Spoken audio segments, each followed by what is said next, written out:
გისურვებთ ყველას. და ვისაც დღევანდელი დღეს ელოდებით ძალიან ბევრი მწერთ ხოლმე, ვისაც ეს გადაცემა მოგწონთ, ყველას ბედნიერება, სიხარული, ყველაფერი კარგი მინდა გისურვოთ. ხოლო დღევანდელი ჩვენი სტუმარი გახლავთ მამა მიქაელ ბრიგვაძე, რომელიც ძალიან ხშირად არის ხოლმე ჩვენთან და ძალიან გვიხარია და გვახარებს ხოლმე და დიდ მადლობას მოგახსენებთ მამაო მობრძანებისათვის. დაგვლოცეთ თუ შეიძლება და ეთერის დათმობისათვის და დალოცვა მოგაკლოთ ღმერთმა. დიახ, დიდი მადლობა მამაო. ხოლო დღეს ესეთი რაღაც ძალიან ბევრი თემა გქონია და ესეთი თემა არ გქონია, რომ აი საერთოდ ეკლესიიდან შემდეგ რაღაც წესჩვეულებები, რომლებიც დამახინჯდა მამაო და რომელიც დღეს ახლა წარმართულად იწოდება და პირიქით რომელიც არ იყო მისაღები ეკლესიისათვის და დღეს მისაღებია. რაღაც დრო მიდის, დრო იცვლება, რაღაცა რაც ადრე იყო წესად შეიძლება აღარ არის წესად, რაც ადრე არ იყო წესად პირიქით წესში ჩაჯდა და რა სხვაობები არის მამაო და რა არის განსაკუთრებულად რა ჩანს იქიდან და აი რომელმა იყვირა სიტყვაზე აი 2016 წელს რა არის სიტყვაზე მიუღებელი ის რომელიც იყო სიტყვაზე როდესღაც ეს რა თქმა უნდა ეკლესიის სწავლების კი არა იქით წესებში ვამბობთ მამაო რა თქმა უნდა ეკლესიის იქით წესები რაღაც აი წესჩვეულებები რომელიც ადამიანებს გააჩნდათ მამაო ძალიან საინტერესოა თვითონ ისტორია წესებთან დაკავშირებით. ძალიან უცნაურია, მაგრამ ყველაზე მნიშვნელოვანი ტრადიცია რაც არის ეკლესიაში, რომელიც თავად მაცხვარმა დააწესა.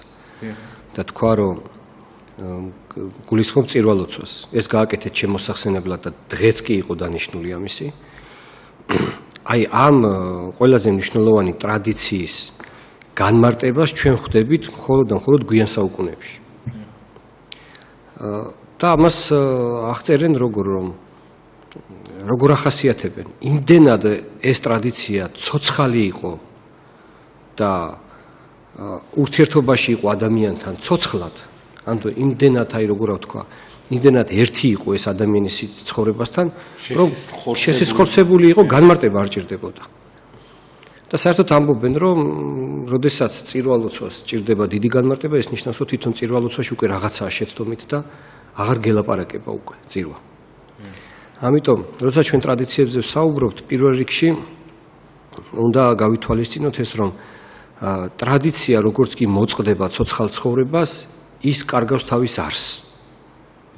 და ამის მაგალითები ახლა ჩვენ შეგვიძლია ჩამოვთვალოთ. აი მაგალითად ავიღებ ერთ-ერთ ტრადიციას სიტყვაზე ხატზე გადაცემას.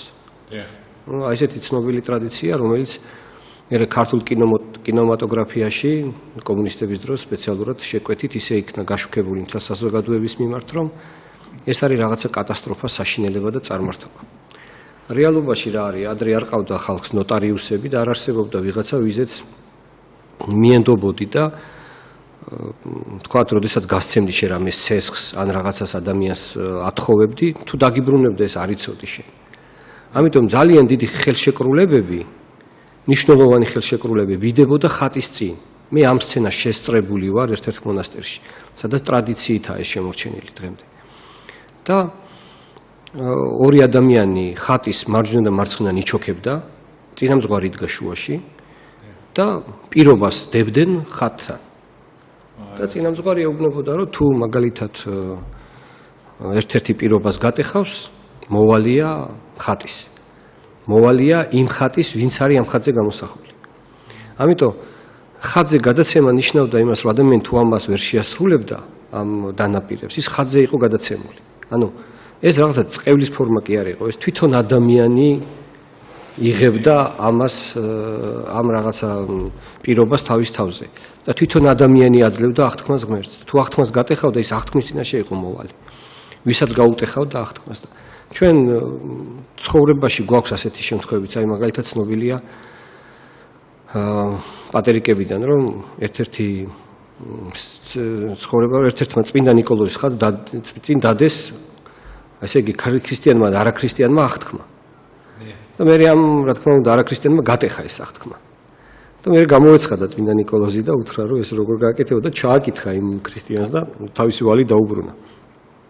ანუ ადამიანები მაშინ, როდესაც არ არსებობდა ის სამართლებრივი სისტემა, რაც დღეს არსებობს, ასეთი დახვეწილი სახით,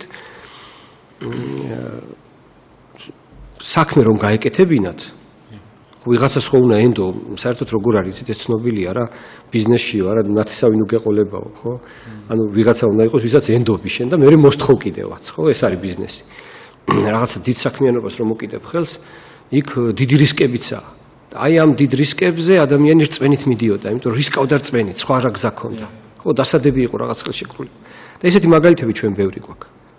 ამიტომ შემიძლია ჩამოვთვალო ეს მაგალითები და შემიძლია სხვა კითხვა. აი მამა, კერძოდ აი შემოვიდა სიტყვაზე ზოგი დღესასწაულზე არის რო სიტყვაზე რაღაცა ყვავილები მეაქვს. ზოგი დღესასწაულზეა რომ ლობიანი აუცილებლად უნდა გქონდეს. ზოგი დღესასწაულზე აი ამ დღესასწაულებზე ადამიანებმა რაღაცები შემატეს. თავისი კარგი რაც ქონდა და საუკეთესო, ნუ ღვთის წინაშე ჩათვალეს რომ ესე უნდა მოქცეულიყვნენ. ეხლა ზოგის მაგალითად სასაცილოა დღეს რომ რაღაც რომელიღაც დღესასწაულებზე ვიღაცა მიდის რაღაცა ყვავილებით ან რაღაცა რომელიღაცა პანაშვიძე ვიღაცა მიდის რაღაცა საკურთხით რომელიც თავის მიცვალებულს უყვარდა და რაღაცა ეს ხო ჩვენ შევმატეთ ხო მამაო ხო აი ეს მამაო რატო შეემატა და რატო მე გაითავისა თვითონ ღმერთმა იმიტომ რომ ფაქტიურად ეხა თავიდან რომ მივიტანეთ ალბათ თავიდან პირველად ვიღაცამ ბარბარობას ლობიანი რომ მიიტანა ხო ალბათ ვიღაცების სასაცილო იყო მაგრამ დღეს წესად იქცა ანუ აი წესად რო იქცა მამაო ეს როგორ არის ანუ ღმერთი ხედავს ხოლმე იმას რომ ჩვენ უკვე ამ ჩვევა შევეჩვიე და ცოდვაში რო არ გადაგვეზარდოს უშვებს ამას რომ ეს ესე გაგრძელდეს ამით ახლა რაშია საქმე თვითონ პროდუქტის სახით შესაწირი ტაძარში ყოველთვის იყო აღაპების მნიშვნელობით ანუ როდესაც ტარდებოდა ეკლესიაში წირვა წირვის მერე იშლებოდა დიდი სუფრა და ამ სუფრაზე ვისაც რა ქონდა მოქონდათ ვისაც რა საშუალება გააჩნდა და თვითონ ეს ახლა ჩვენ რომ ამბობთ ლობიანები და 1000 რამე ეს როგორ ჩანს არის ტრადიცია კონკრეტული რაღაცა ერისა, რადგან ეს ამას ჩვენ საბერძნეთში ვერ ხედავთ და სხვა ქვეყნებში და არც ალექსანდრიაში ასეთ წესი, არც იერუსალიმში. ხო და არა ჩვენთან ეს არის ძალიან გავრცელებული. ეს რატომ არის რომ რაღაცა აღაპები ხდებოდა, ყოველთვის სუფრით გადაიხდებოდა დღესასწაული და რაღაც ეს პროდუქტი რო არსებობდა განსაკუთრებული იყო, ხა იცით რომ საქართველოში ლობიოც გვიან შემოვიდა და რაღაცა თავიდან ეგზოტიკა იყო, ხო? რაღაცა ბანანისავით იყო თავიდან ეს. ამიტომ როგორ ჩანს, როგორც საპატიო რაღაცას. მაშინ რაც ყველაზე საუკეთესო. რაც ყველაზე რაღაცა გამორჩეული რაღაცა იყო, ეს იყო რომ აი ამ დღისთვის მაინც ეს გავაკეთე. აინტერესებს მამო, ესეთ დეტალები ადამიანებს ძალიან და ეს არის მაინც ყველა შემთხვევაში პატივისცემის გამოხატვა. ეხლა რა ხდება? წარმართობა თავის თავად გულისხმობს იმ ადამიანურ პატივის მიგებას არანამდვილი ღმერთისადმი, რომელიც ნამდვილ ღვთაებას ეკუთვნის. აქედან გამომდინარე, შეიძლება ვთქვათ, რომ თვითონ წარმართობაში ძალიან ბევრი რამე არ არის წარმართული. ისიც არის ადამიანური, ისიც არის საღვთო, მაგრამ არასწორადაა მიმართული. ამიტომ ქრისტიანობამ პირველივე საუკუნეებში, როდესაც მართლა ცხონებაზე აიღო ორიენტაცია და არა ტრადიციონალისტობაზე, გამოჩნდა იქიდან, რომ წარმართული ტრადიციები, რომელიც ადამიანების მოწიწებას, მოსაობას, რაღაცა კეთილმორწმუნეობას გამოსახავდა, ეს ტრადიციები დატოვა ეკლესიაში. ეს ტრადიციები მიმართა ქრისტეს მიმართ. აი მე ძალიან მარტივ მაგალითს მოვიყვან. ჩვენ ასეთი წესი გვაქვს ბაიაობას, ხო, ბზობას ხვდებით, ბზებით, სხვადასხვა ყვავილებით, წირვას. ხლა რაშია საქმე? ებრაულ ტრადიციაში იყო ასეთი ძალიან საინტერესო დეტალი, რომ აი 117 ფსალმუშიც აგვაქვს ჩვენ ეს, რომ 116-ში პოდიშ გამზადე დღესასწაული ჟამსა ყვავილთასა, ვიდრე რქათამდე საკურთხეველისათა. ანუ რა ხდებოდა? ამ დროს იწყებოდა აყვავება სხვადასხვა მცენარეების იერუსალიმში, ბაია ქვია იმ ნორჩტოტს, რომელზეც ყვავილია გამოსული. და აი ეს ბაიები მოქონდათ და საკურთხევლამდე ხუდლები ტაძრიდან საკურთხევლამდე აკეთებდნენ ზოლს. გზას ორ ზოლს აკეთებდნენ. რომ უფალს უმზადებდნენ გზას, რომ აი საკურთხეველზე მოდი შენ საკურთხეველზე. და ძღვენი მერე მიქონდათ და წირავდნენ. აი როდესაც ქრისტე შედის იერუსალიმში, მას აი ამ ზოლად გზაზე უფენენ ყვავილებს. და ეს ნიშნავს, რომ შენ ახარ ეს მსხვერპლი და შენ ახარ მესია. და ამაზე იყვნენ, რომ ფარისევლები გაუგდნენ. იქ სასწაული მოხდა პატარა ბავშვების დედა და მამა ნათქვამი არ ქონდა დაიწყეს ოსანას გალობა გამართულად. და ყველაფერი მოწმობდა იმაზე, რომ ქრისტე არის ღმერთი. ანუ დღესასწაულმა პირდაპირ მინიშნება გააკეთა რაღაცა წესმა იმისა, რომ აი ქრისტია მესია. ეს არის ვინც მიდის საკურთხეველზე და უნდა მსხვერპლი გაიღოს ჩვენთვის. ანუ დღესასწაული, როდესაც რაღაცა ტრადიცია მიანიშნებს უშუალოდ მაცხოვრისაკენ, უშუალოდ ნამდვილი სწორი ღმერთისაკენ, ეს ტრადიცია თავიდან ბოლომდე არის კურთხეული. მაგრამ თუ ეს ტრადიცია გესაუბრება, რომ ეს კი არ არის ღმერთი, არამედ ის ვინც არ არის, მაშინ მას მიმართულება აქვს დაკარგული, თუმცა შეიძლება მთლიანად შიგთავსი იყოს მისაღები. აი ხა მაგალითად ავიღოთ, შეიძლება ძალიან ისეთი აქებით უფალს არა, რაღაცა ვისეთ კი, ყველას აქვს, ანუ ცხოველსაც კი აქვს რაღაცა თავისებური ქება უფლისადმი გამოხატული. ანუ ჩვენ არა ვართ ახლა ამ დეტალებში კიდე ხო ჩაღრმავებულები და არის ძალიან საინტერესო მომენტი, აი მაგალითად ძალიან ბევრი ტრადიცია, რომელიც ინდუეთში იყო და გადმოვიდა მერე ქრისტიანობაში, ზარებს რაც შეეხება მაგალითად ან სხვადასხვა სახის ფორმის სანთლებს, რაღაცა კიდე იქ საკრავებს, ისინი ხშირად იყო წარმართობაში გავრცელებული. ხო, მე-9 საუკუნეში შემოდის ზარი ეკლესიაში, მანამდე საყვირები იყო და პირველად რომ ზარები დაიკიდა, მთელი ამბავი ატყდა რომში, რომ ეს წარმართობა ავიძახდნენ. მაგრამ მალევე მასზე გააკეთეს გამოსახულებები ანგელოზების საყვირით. და დაანახეს, რომ ეს ის არის იმ ნიშნულობით ვაკეთებ ჩვენ ამას და ამით ჩვენ არ უკრავთ ახლა სხვა რაღაცა ღვთაებას, არამედ ისევ ქრისტეს. აქედან გამომდინარე, დარწმუნებით შეგვიძლია ვთქვათ, ტრადიცია თავის თავში მოიცავს ადამიანურ გამოხატულებას და ადამიანურ მოწიწებას, რომელიც მე შეიძლება ან სწორად მიმართო ადამიანმა, ან არასწორად. ძალიან დიდი მადლობა, მამაო. ხო, აი ოჯახებში ძალიან ხშირად გამიგია ხოლმე, ბევრი არაეკლესიური, ბევრი ახალი მოსულია, ბევრს თავისი ქართველები ჯიუტი ადამიანები არიან, საქართველოს ცხოვრები ადამიანები და რაღაც თავისი ისა აქვს და ტრადიცია, სიტყვაზე აიჩემა, რომ მიცვალებულს ესე მოიქცეს, ან ისე მოიქცეს, ან რაღაცა. არის მამაო, ბევრი რაღაცა, რაც მე საკამათო ხდება ხოლმე. ანუ აი მაგალითად ერთი ოჯახის წევრი არის ეკლესიური, სამი არა და ეს სამი ადამიანი რაღაცას აკეთებს, ხო? ისეც რაც ამას არ მოსწონს და ეუნება რომ აი რაღაც სუდათ იქცევით, კეფთაყვანისმცემლები ხართ, ესე ისე და ძალიან დიდი კონფლიქტის მიზეზი ხდება ხოლმე ხშირად. ეს სასულიერო პირები ერევიან, ასე შემდეგ და რა ვიცი. აი ამ შემთხვევაში ის მორწმუნე ადამიანი როგორ უნდა მოიქცეს? ვისთვისაც სიტყვაზე იცის რაც არის სწორი, მაგრამ მისიანი უბრალოდ ალალად მართლა ალალიგულით რაღაცას აკეთებს, ან რაღაცას ისეც რომელიც შავდება, მაგრამ თვითონ არის იმ ადამიანმა. აი ამ დროს როგორ უნდა შეაგნებინოს, ან როგორ უნდა მოიქცეს თვითონ, იმიტომ ძალიან ბევრი ადამიანი, ხო? 3 დღის მოსული ეკლესიაში და სახში მუდლად იქცევა, რომ აუ თქვენ ეს უნდა მოიქცეთ, ისე უნდა მოიქცეთ, ასე შემდეგ. ხო, თვითონაც ბევრი რაღაცა არის შეიძლება, მაგრამ ნუ სახში დარიგება მოსწონს, აი იქ სადაც უსმენენ. აი რა უნდა ქნას მამაო იმ ადამიანმა და თვითონ აი რას ურჩევთ იმ ადამიანებს, ვინც ესე მისდევენ თავისებურად, ეხლა შეიძლება ვიღაცა ბევრი ვიცი მამო მიდის და აი რაღაცა ეკლესიაში დადის, უბრალოდ რაღაცის არ წამთ, მაგრამ ეკლესიის ღმერთის წამთ რაღაცა. აი ეს მომენტები ხო ეხლა წარმართულია, როცა მღვდელს არ აღიარებ და ეკლესიაში დადიხარ, მაგრამ ამ შემთხვევაში მამო რა უნდა ქნა, აი როგორ უნდა მოიქცენ ეს ადამიანი, იმიტომ რომ ბევრია იგეთი. შემხედრია რომ მე ღმერთის წამს მღვდლის არ ან ასე შემდეგ. ხო რაღაც ძალიან ცუდია კომუნიზმი რაღაცა გამოიარეს და დაზიანდნენ ამით და თუ შეიძლება მამო ბოდიშვილი რა 2-3 მაგალითი შემიძლია მოვიყვანო ასეთი რომ ძალიან ბევრი ტრადიცია რომელიც არის თვითონ ეკლესიის წიაღში, თვითონ ეკლესიაში სამსახურო ტრადიცია არის მემკვიდრეობითი.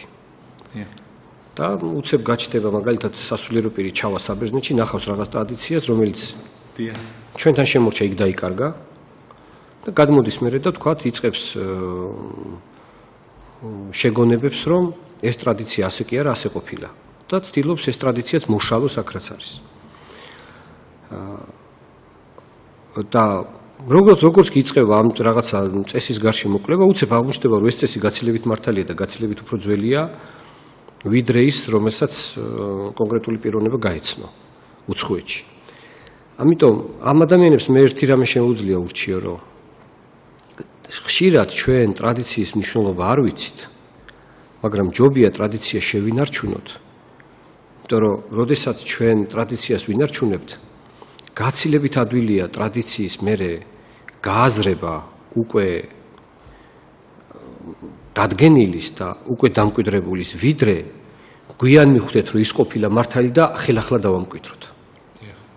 დამკვიდრება ტრადიციის გაცილებით რთულია და ახსნა განმარტება გაცილებით იოლია.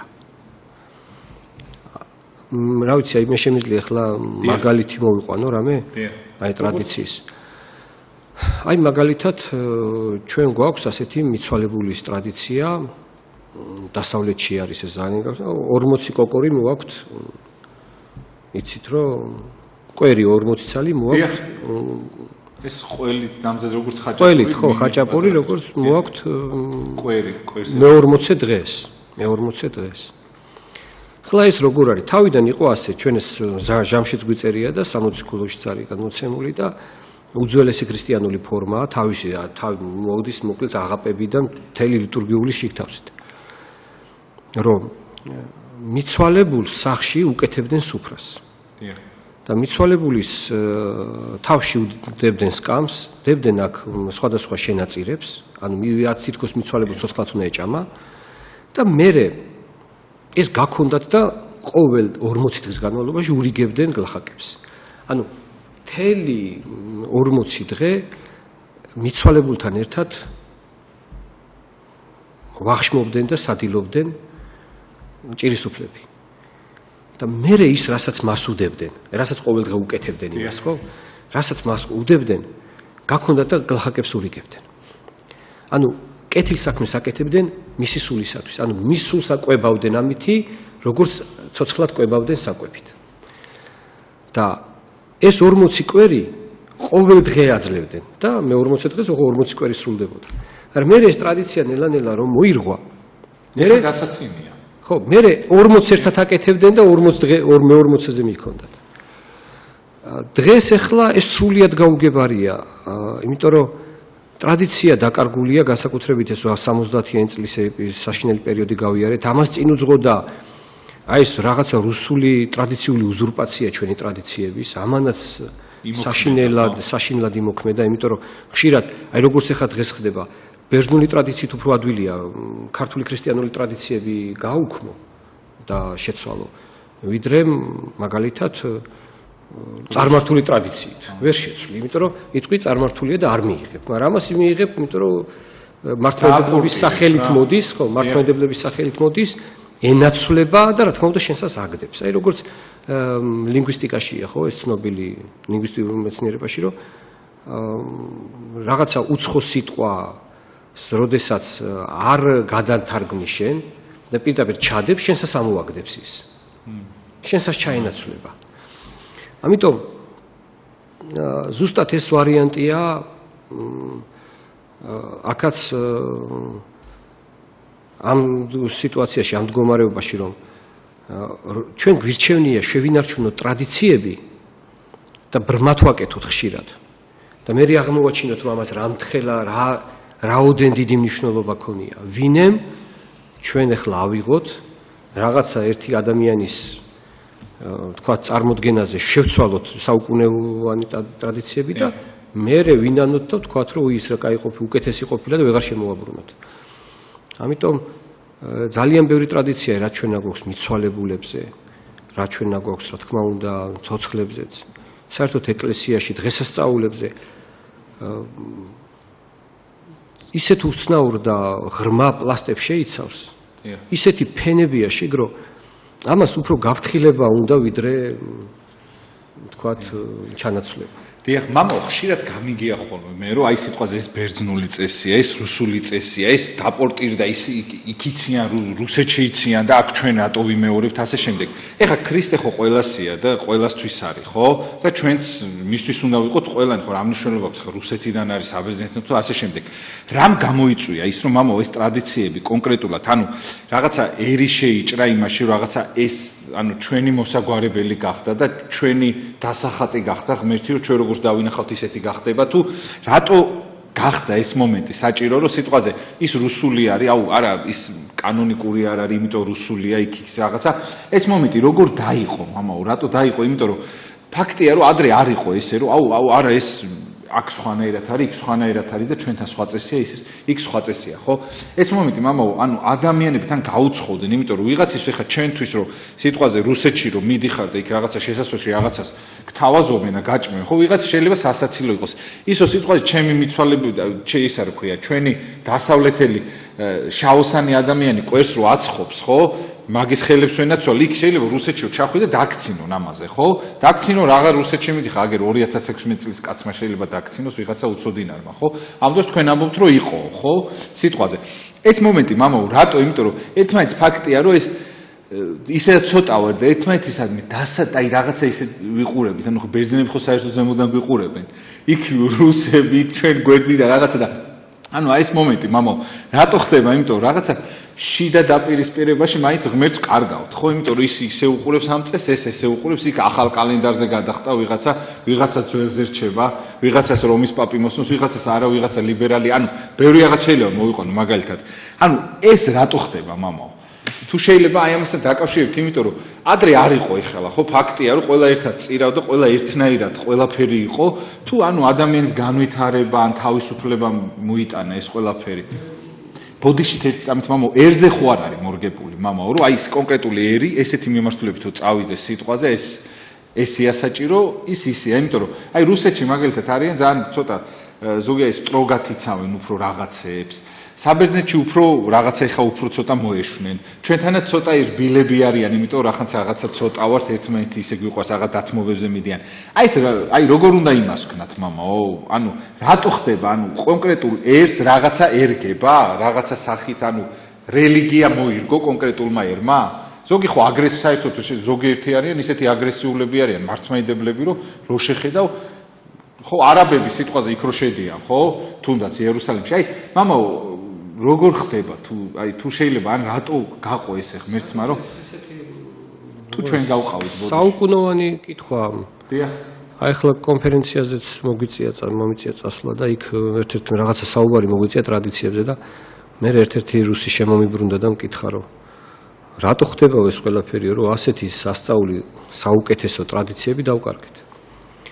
და ხშირად ისეთი რაღაცა ზედმეტი სიმკაცრეებით ჩავანაცვლეთ, რომელიც ჩვენ თავზე გვაქვს ხო მორგებული? ხო, არა, რაღაცა სიმკაცრეებით ჩავანაცვლეთ, რომელიც სწორედ რომ შინაარს არღვევს ტრადიციების.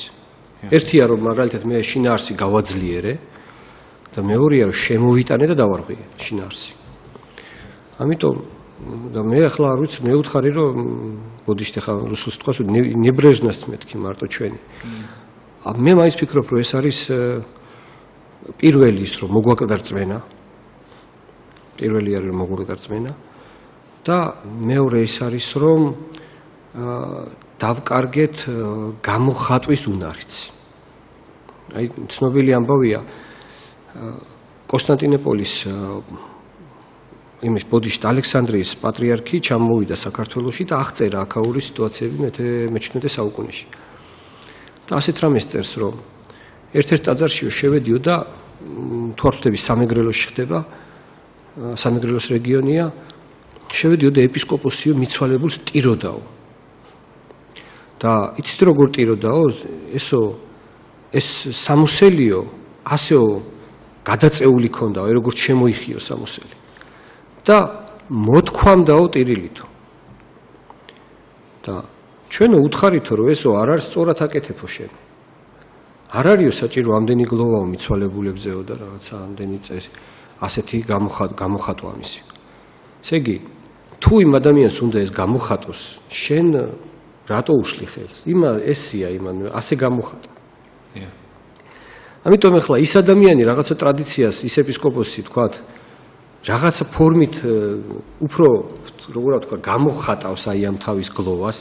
ეს ტრადიციებზეც აისახება მე თავისთავად. და ის ალექსანდრიელი რო ჩამოვიდა ის ბერძენი, ის ვერ გამოხატავს ამას. მithumetes სხვა იყო მიცვალებული, გულცივად არის, შეიძლება მამაც რო გარდაიცვალოს, იმან წარგი არ შეუტოქდეს, ხო? და ამიტომ ასია რომ ოჯახური ტრადიციები ერთ ქვეყანაში სხვანაირია, მეორეში განსხვავებული. და ეს ტრადიციების თავისთავად ეკლესიაც რა არის, ერთი დიდი ოჯახია, ხო? დიახ. ქმნის რაღაცა ფორმებს, მოწიწების, ზოგჯერ ისეთი რაღაცა გულცივ დამოკიდებულებას და თავისებურად რაღაც ტრადიციები ყალიბდება. იმიტომ ჩვენ როდესაც ხშირად გვინდა ხაზგასმა ეს რუსული ტრადიცია, იმიტომ კი არ ვამბობთ, რომ ვამბობთ, რომ რუსული ცუდია, იმიტომ ვამბობთ, რომ ჩვენი უკეთესია. და რეალობაში ზოგჯერ რეალურად ხდება მანამდვილად ასია. ზოგჯერ პირიქით არის, ზოგჯერ მაგალითად არის, რომ რაღაცა ტრადიცია რუსებს შემორჩათ, კარგი ქრისტიანული ფორმით, რაღაცა ქართველებს შემორჩათ. ეხლა მაგალითად აი მაგალითები მოიყვანეთ. მაგალითს მოვიყვან ეხლა, მაგალითად დგახა რუსულ ტაძარში, მსახურობ და საქართველოში ხდება ეს და რუსეთშიც. მაგრამ არ ხდება საქართველოში გვერდზე უკვე ქართულ ტაძარში. ჩამოივლის ტაძრის ერთ-ერთი მსახური, არასასულიერო პირი, არამედ იქნება დამხმარე, ან სტიქაროსანი, ან ჩვენ რო ვძახით სტიქაროსანი რაღაც დამხმარე და ლანგარით და უნდა დადოს შესაწირი. აი მაგალითად მე ვარ შესწრებული ასეთი რუსულ ტაძარში საქართველოში აღსარებაზე მივდიოდი და მითხრეს რომ ფული იქ უნდა ჩააგდო. ანუ აღსარებაზეც რომ მივდიოდნენ შესაწირს ატოვებინებდნენ. ხა ეს ჩვენთვის იყო აი როგორი რამე იცით აი სრულიად წარმოუდგენელი ქართველებისთვის. დამაბყოლებელიც შეიძლება იყოს. ქართველებისათვის აი როგორი წარმოუდგენელი იყო, იცით რომ ვაიგიავებდით ამას პირდაპირ იუდასთან. ვამბობდით რომ კაცო აღსარებაზეც მე თუ ფული გადავიხადე და რაღაც სადღა აღსარება. ნუ რა სადაა სასუფეველი? იმიტომ სასუფეველში ფული არ არსებობს. ამიტომ აი არის ხო ესეთი შემთხვევა, მე ხშირად ვფიქრობ ხოლმე ასე რომ აი მიდიხარ და სასულიერო პირი ხარ და არ გახდევინებენ ხშირად თანხას, ხო? რამდენჯერ ყოფილა დიაკონი რო ვიყავი, ზოგჯერ 50 თეთრიანი მქონდა მარშრუტკაში გადამეხადა. ისე მიჭირდა ფეხით მივდიოდი რომ მე უკან მქონოდა ფული. და ესე იგი ზოგჯერ არ გადამახდევინებდნენ და ის მე ჩემთვის იყო დიდი რამე. მაგრამ ეხა ის კი არ ფიქრობდა რომ დიდი რამე იყო ჩემთვის, მაგრამ მის რას აკეთებდა? ამბობდა რომ აი არა მაქვს ამ კაცთან ფულით ურთიერთობა. იგივე ხა ჩემთან რომ მოდის ვიღაცა მსახურებაზე, თქვათ, ნათლობას ჯუსტერაზე, ფულზე ხო ვერ დაველაპარაკები, იმიტომ ვერ დაველაპარაკები, რომ მაშინ მე ფულს ვდებ ჩვენსა და სასუფეველს შორის. ანუ სასუფეველში არ არსებობს ფული, ამიტომ ეს ურთიერთობა კი არ არის ჩვენთვის პირველადი. სხვა ურთიერთობაა პირველადი. და ძალიან მნიშვნელოვანია, რომ თუ მე აი ესეც დავიყვანე ფულზე, მე უკვე რაღაც სხვა გზნობები როგორ ვთქვა, სხვა გზნობების ხარჯზე მომდის ეს ყველაფერი. შეუძლებელია თლად უბიწოდარჩი ამ საკითხში. ამიტომ ეს ჩვენთვის მიუღებელი. აქედან გამომდინარე არის რაღაცა ტრადიცია ბერძნული, რომელიც დღეს ჩვენთვის არის კატეგორიულად მიუღებელი და ბევრს ძალიან მისაღებია. აი რა, მაგრამ აი ბერძნულში მამაო რა არის ისეთი ცუდი, რაც ჩვენც გადმოვიღეთ და ჩვენც გვაქვს სიტყვაზე ხა ისეთ საკითხს არ შევხვდით. უბრალოდ აი წესჩვეულებებს, რაღაც ეხა დოგმატურ რაღაც იმებში არის. უბრალოდ ვიტყვი საკამათო თემებს, მე ვიტყვი უბრალოდ თემებს. ხო, ისეთი უბრალოდ თემა ეხა იქ რაღაც იმებში არ გადავიდეთ. ამას ზოგჯერ ისეთი ცოდნა უნდა, რომ უბრალოდ კამას სანამ გაიგებს, მანამდე იქნება მტერი. და მოიყვან ძალიან მოკლე მაგალითი. ბერძნულ ეკლესიაში არის ასეთი ტრადიცია, რომ წირვა უნდა მორჩეს გარკვეულ ვადაში. ანუ როგორ არის? იქ არის ეს ტრადიცია. მონასტერს აქვს თავისი განაწესი და რო დაიწყეს მონაკვეთი წირვას, წირვის ერთ-ერთ მომენტში რაღაცა დროს გადის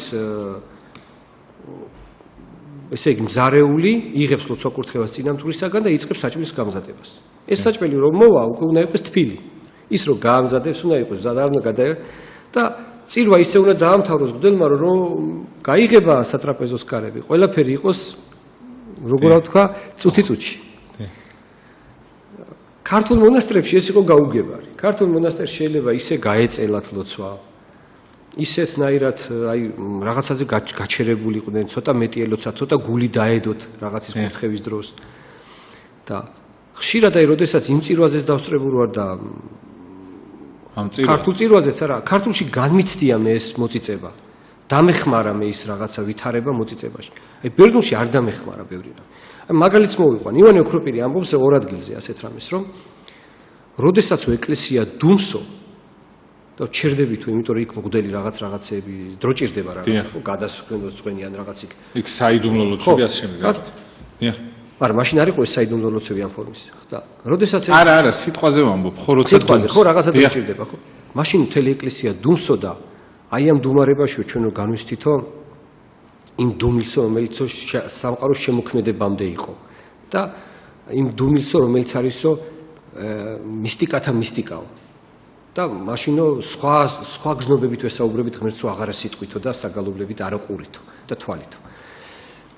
ანუ რას ნიშნავს რომ რაღაცა პაუზები იყო ეკლესიაში. მე მოგვიანებით მოხდა ეკლესიაში ამ პაუზების ამოსავსება დადგინდა ალილუიარი.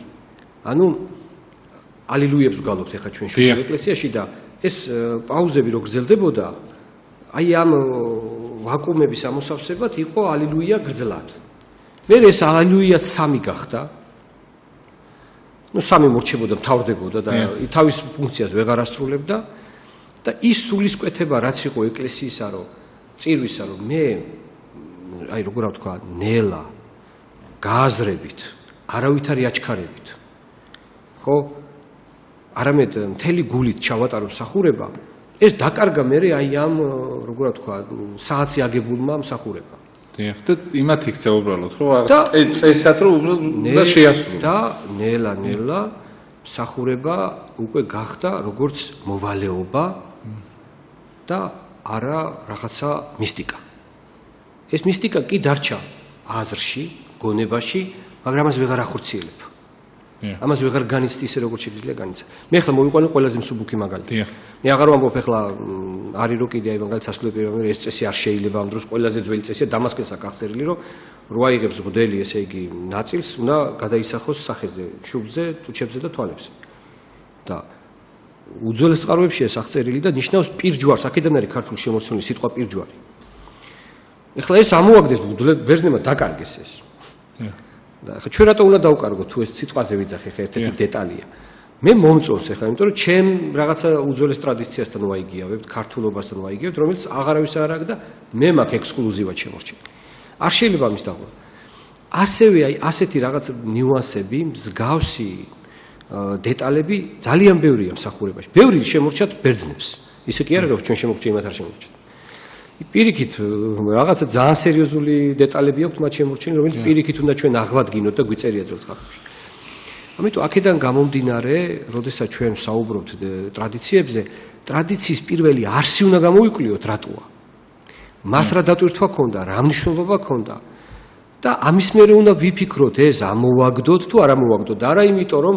იქ აკეთებენ და ჩვენც ახლა ასე უნდა გავაკეთოთ ალბათ ჩვენ ეს მინუსი გვაქვს როგორც სახელმწიფოში ხო აი აკეთებენ ევროპაში რაღაც უნდა გავაკეთო ევროპაში ვაკეთებენ შენთვის ეს დროულია შენთვის ეს მისაღებია შენთვის ეს ახლა კარგია ამას ხშირად არ ვსაუბრობთ ხოლმე და არ განვაანალიზებთ დიახ დიდი მადლობა დიახ და მაინტერესებდა რა იცით მამაო თქვენთან რომ მოდიან ისეთი ადამიანები რომლებიც აი ძალიან ეროვნულები არიან ძალიან ტრადიციულები არიან ძალიან ოღონდ თავისებურად ტრადიციულები ზოგი არის სიტყვაზე რაღაცა რომელიღაცა რეგიონიდან არის სადაც აქვს თავის ტრადიციები და რომელსაც არ უხევს რა ადამიანი იცავს კონკრეტულად აი ამ შემთხვევაში როგორ უნდა მოექცე ამ ადამიანებს იმიტომ რომ ჩვენ მოგცემ ძირითადი წესი რაც ადამიანს ეკლესიას აკარგინებ ადამიანს ეს არის როცა მიუთითებ ხოლმე რაღაცაზე და თვითონ რაც მას მიაჩნია სწორად ეუნები რომ შენ თელი ცხოვრება რაც აკეთებდი იყო არასწორი აი ამ შემთხვევაში მამაო რა კულტურა უნდა ვისწავლოთ როგორც სასულიერო პირს გეკითხებით ამ შემთხვევაში და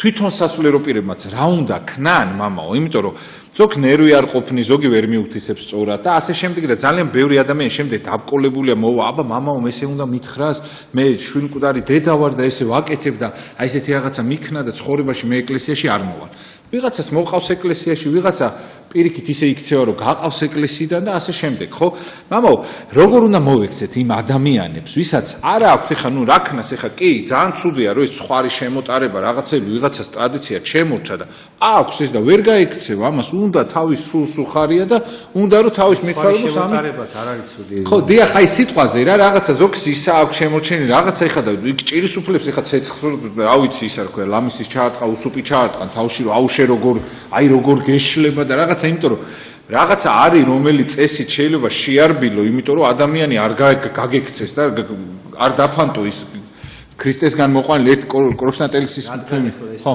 დიახ მაინც უნდა განმარტო ეს დეტალით ჩვენ ციხის მსახურებებში იყო ხომ ადრეს არსებობს მსახურებები სადაც ტაძარზე შემოტარებით ლოცვა დიახ ლიტანიას რასაც უძახი ჩვენ ადრე იყო ტაძრის გარშემო მსვლელობით აი კრისტოვი პახვოდი აქვს დღეს რუსებში ესე ამ სიტყვით და შემორჩენილია ეს სულთმოფენობის დღეებზე, აღდგომის დღეებზე, იქ წერია კონტაქტში, რომ ტაძრის გარშემო ხდებოდა ლოცვა.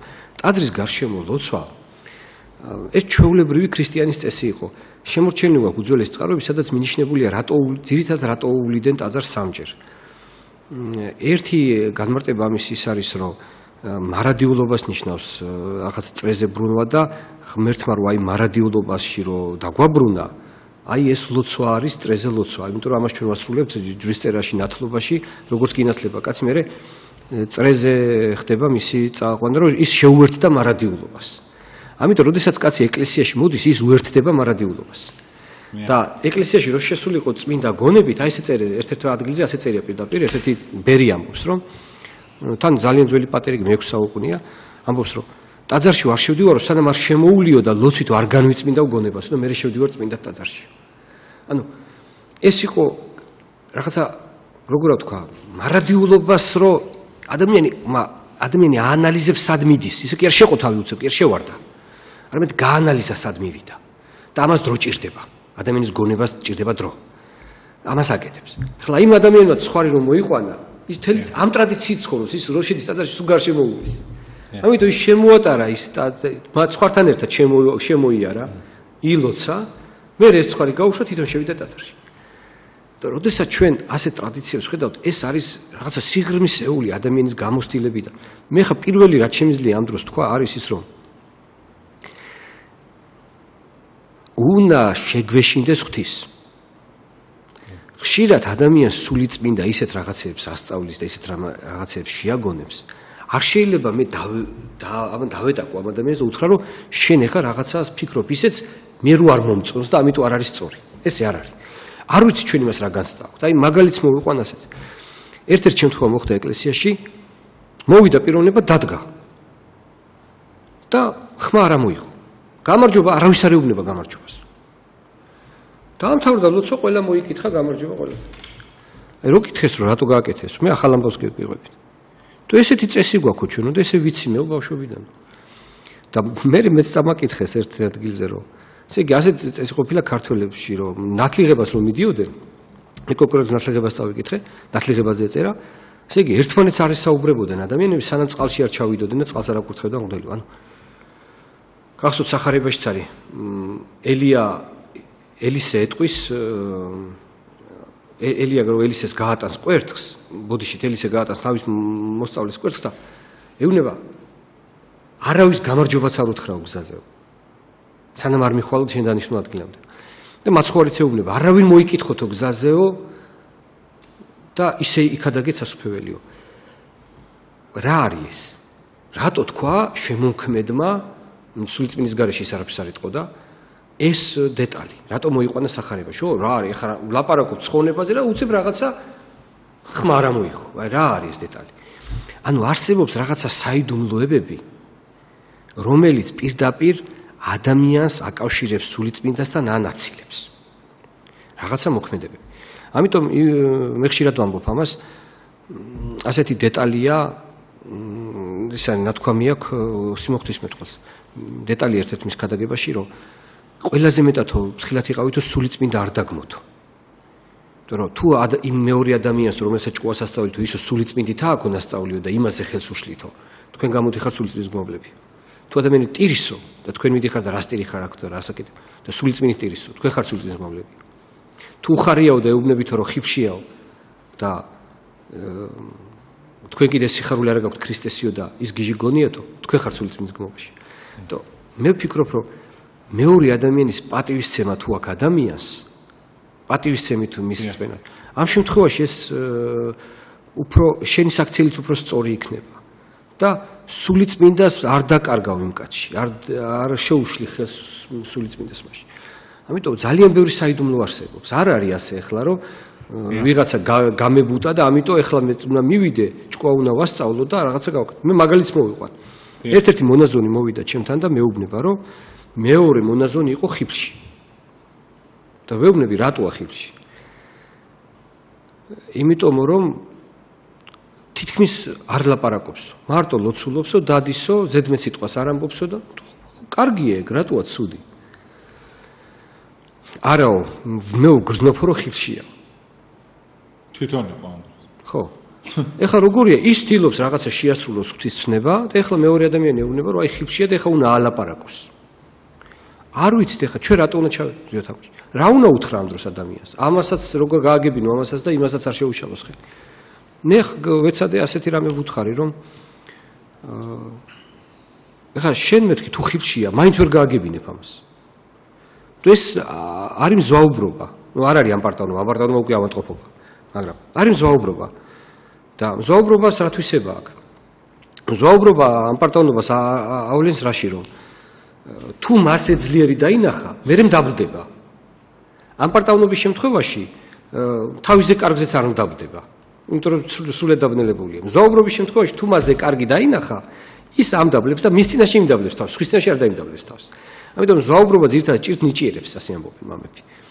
და მე ვუთხარი მას რომ ახლა თუ ფიქრობ რომ ის იღუპება და ვარდება მაშინ წვალე თქვათ ხიფში და რაღაცა თავის თავს აცდუნებს და საცდურშია და შეიძლება ამითი დაიღუპოს შენ ერთი გადარჩენის შანსი გაქვს ერთი ვარიანტი გაქვს რომ გადაარჩინოს ადამიანი გააკეთო იმაზე მეტი და შენი კეთილი საქმე დაამდაბლო ანუ თუ ის ფიქრობს რომ მე ამ საქციელით ყველაზე კარგი ვარ მონასტერში და ამისი გეშინია რომ ამ მდგომარეობაში ჩავარდება ყველაზე კარგი ეგონება თავი შენ გახდი მასზე მეტი მოღვაწე და ის დამდაბდება სხვა ვარიანტი მეუბნები არ გაქვს ტყვილია სხვა ვარიანტი ჭკუით ვერ ასწავლი მარტო სიტყვით ვერ ასწავლი ყველაზე კარგი მაგალითი არის საქმე ამიტომ როდესაც ჩვენ ვლაპარაკობთ აი ტრადიციებზე მე ვფიქრობ რომ პირველი ადამიანი თვითონ უნდა იყოს ტრადიციების დამცველი თვითონ უნდა შეიმეცნოს ეს რაღაცნაირად გაიაზროს და ამ სულში ცხოვრობდეს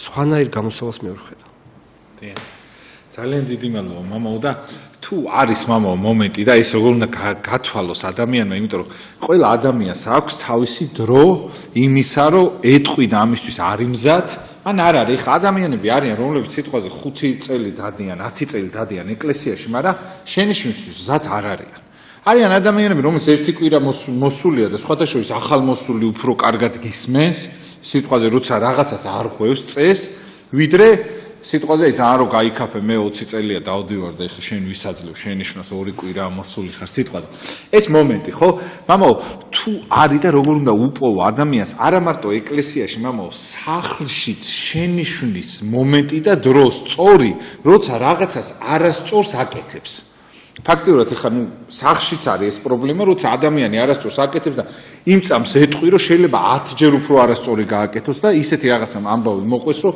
ის გვერდზე დარჩეს ასას აშავებს როგორ უნდა უპოვოთ მამაო ის დრო და მომენტი და როგორ უნდა მიხვდეთ ის არის იმ წამს შენიშვნისად თუ არა ეხლა არის ხოლმე ადამიანს ხანდახან ისეთ მომენტს დაუჭერო რომ მოკლა ხმას არ მოიღებს და არის მომენტს დაუჭერო არასწორად რომ მიესალმო შეიძლება მოკლას ამის გამო აი ეს მომენტი მამაო თვითონ აი თუნდაც დიასახლისებს ქმრებს, რა ვიცი, ყველას ძალიან დიდ სიდედრს, სიმამს, რავი, ყველას აქვს ეს პრობლემა, მაგრამ თუ შეიძლება მამო ურთიერთობაში დედაშვილს და ასე შემდეგ, ხო?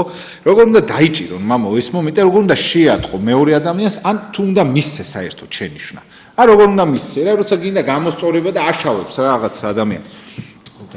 არა მარტო ეკლესიაში, მამო, სახლში აი ბოლო 5 თუ 7 წუთი დარჩა, სულ თქვენ გითმობთ, როგორც ისა რა ქვია, აი რაღაცნაირად იმიტომ რომ დღეს ესეთი დროა ფაქტია რომ შენი დუმილი მას უფრო მეტ დანაშაულად დამნაშავეთ აქცევს ხოლმე რა ისეთი მომენტია რომ შენ როცა ჩუმად ხარ ისეთი დრო მოვიდა რომ ის ადამიანი ვინც აშავებს 10 იმდენს გიშავებს მე რა არის რაღაცა როცა უნდა უთხრა და აი უთხრა რომ ეს თუნდაც შვილია და უნდა მისცე შენიშვნა ხო რომ ეს შვილო ეს არ უნდა გააკეთო იმიტომ რომ ეს არის წარმართული ან ცუდად იქცევი ან რაღაც ასე შემდეგ მამო 5 წუთია ოჯახებს მინდა რომ ეს უთხრათ იმიტომ ძირითადად კონფლიქტები ხდება მაგის ძალიან რთული კითხვაა იმიტომ რომ ხა თან სხვა კითხვაა ჩვენ თემაში არის ის ფლაგი არა ანუ როცა არასწორად იქცევა მამაო ჩვენ თემაში რა ჩავსვათ ჩვენ თემში სახარებაში არის თუ ჩემს საქმეებსო ვერ იგებთო ჩემს აქციელს მაინც მიხედეთ ხო მაცხოვარმა ჩემს საქმეებს მაინც დახედეთ მე ვფიქრობ ასეთ რამეს რომ ეს არის ხელოვნება დიახ ეს არის ხელოვნება და ძალიან დიდი ხელოვნება. იმიტომ რომ ადამიანი არის პირმეტყველი არსება.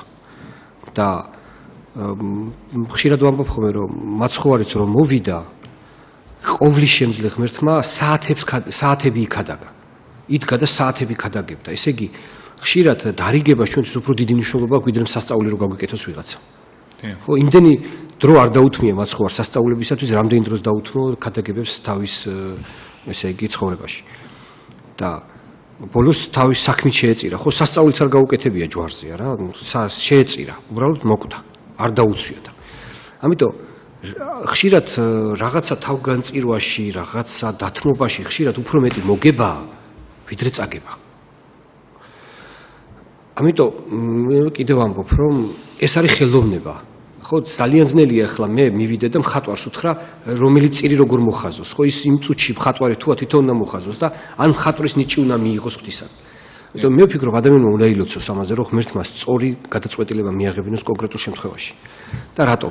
როდესაც არიგებ შვილს ან თქვათ სხვა ადამიანს, იქ შეიძლება იყოს აბსოლუტურად მიუღებელი მდგომარეობა. აი ასეთ შემთხვევა გქონდა ახლა ერთ-ერთი მორწმუნე გათხოვდა გოგო და ბიჭის დედამ ბიჭს უყვარს, მაგრამ ბიჭის დედამ პირდაპირ გამოაცხადა, რომ მორწმუნეა, დადის, თანეზიარება, გამოაცხადა, რომ ის არის სატანა.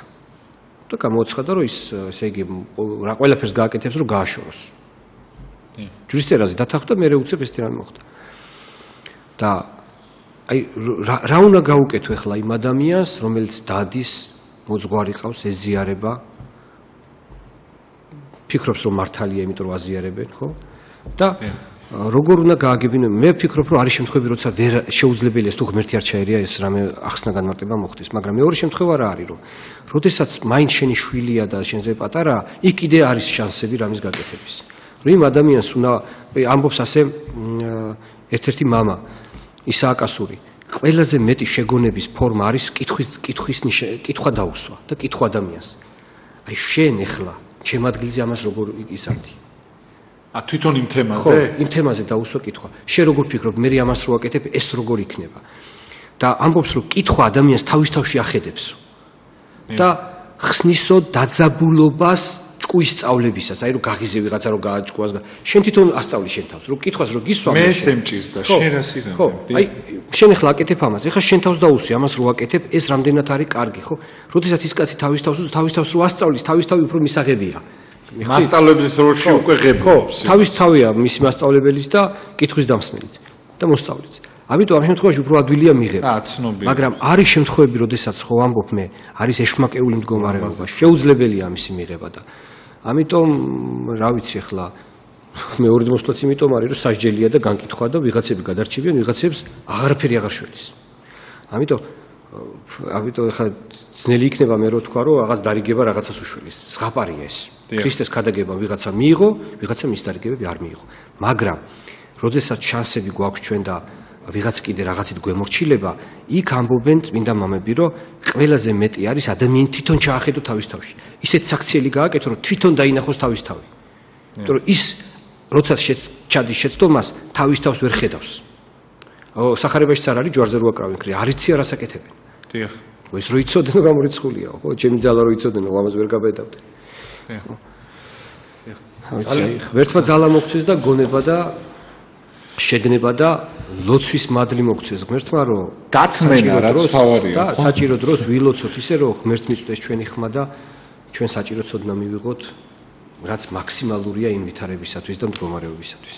დიახ, ამ თემას მამა აუცილებლად განვაგრძობ. უბრალოდ რა არის, იცით რატო დაგისვით უფრო ეს კითხვა, რომ მამა შეიძლება ხდება ხოლმე, რომ ოჯახში ვიღაცას რაღაცა ტრადიციები აქვს, რომელიც ეკლესიურ ადამიანს არ მოსწონს და ამის გამო კონფლიქტებია სერიოზული ხოლმე, რა. არის ეს მომენტი, რომ ვიღაცას აქვს ტრადიციის პატივი უნდა. გაითიშებაო, მამაო, დამიწერეს და მამა ილია თოლორაია გვეყოლება შემდეგ შაბათს აუცილებლად საღამოს 9:00 და შევეცდები რომ მსგავსი თემა განვაგრძოთ ეს და გავშალოთ ეს თემა. მამა მიქაელი ყავდა და შაბათს დაგიმნებით 9:00 მე გახდით გიორგი დარასელია, კარგად ბრძანდებოდეთ დროებით.